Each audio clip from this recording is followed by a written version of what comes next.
Olá, aqui é a Lê da RH Papo Reto e hoje a gente vai explanar um pouquinho mais sobre a seguinte questão: o que a minha emoção tem a ver com dinheiro? Tem tudo a ver.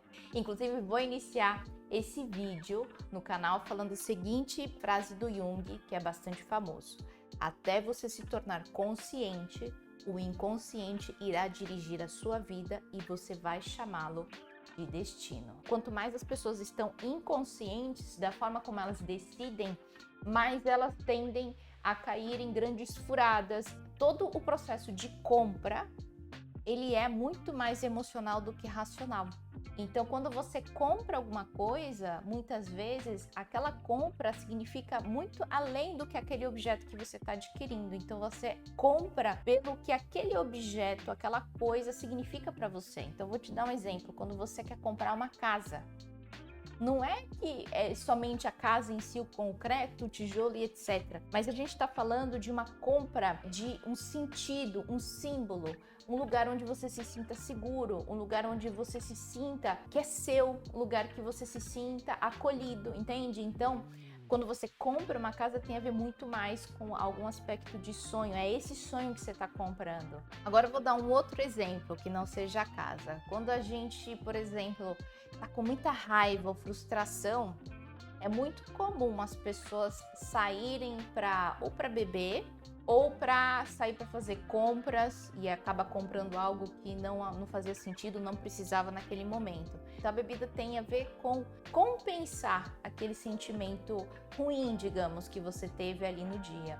Mesma coisa que aquela compra, ela na verdade representa uma compensação por algo que você sentiu de algo negativo durante o dia, tá? Então, toda compra que você faz, ele é uma compra relacionada às suas emoções. Se você ainda está cético sobre isso, comece a prestar atenção sobre os hábitos que as pessoas têm, como essas, né? Quando as pessoas estão com grandes emoções, como que elas compram as coisas. Quando elas estão frustradas, o que elas compram. Quando elas estão muito felizes, também tendem a fazer compras e muitas vezes até compras indevidas, né? Principalmente, por exemplo, quando você vai entrar numa loja e o vendedor é tão legal e te coloca tanto para cima e de repente você comprou muito mais do que aquilo que você estava querendo comprar desde o início, entende? E é muito interessante que quanto mais você percebe esses movimentos, essas emoções que surgem, mais você fica consciente, mais você fica consciente de como você vai querer gastar dinheiro e quando.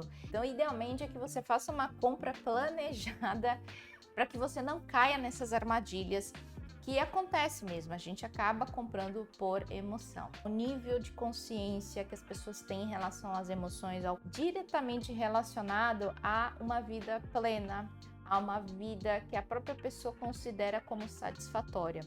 Eu quero aqui reforçar de fato a importância de você estar em contato com as emoções. Quando você sabe como as suas emoções estão fluindo, naturalmente você consegue dirigir aquela emoção para aquela direção que você está esperando, ou pelo menos você consegue aplacar, principalmente as emoções destrutivas, aquelas emoções que vai te fazer você fazer algo que depois você vai se arrepender. Então, quanto mais consciência você tem, mais você consegue também ter o poder de como é que você vai lidar com ela. Não estou falando que você vai deixar de sentir, pelo contrário, faz parte de qualquer condição humana sentir, mas você tem o controle exatamente de quando e como parar essas emoções. É isso, então se você curtiu o conteúdo, dê o seu like, escreva aí, se inscreva no canal, a gente está falando bastante desse tema, conectando as emoções com o mundo normal do dia a dia, principalmente com o mundo do trabalho e a importância disso, tá bom?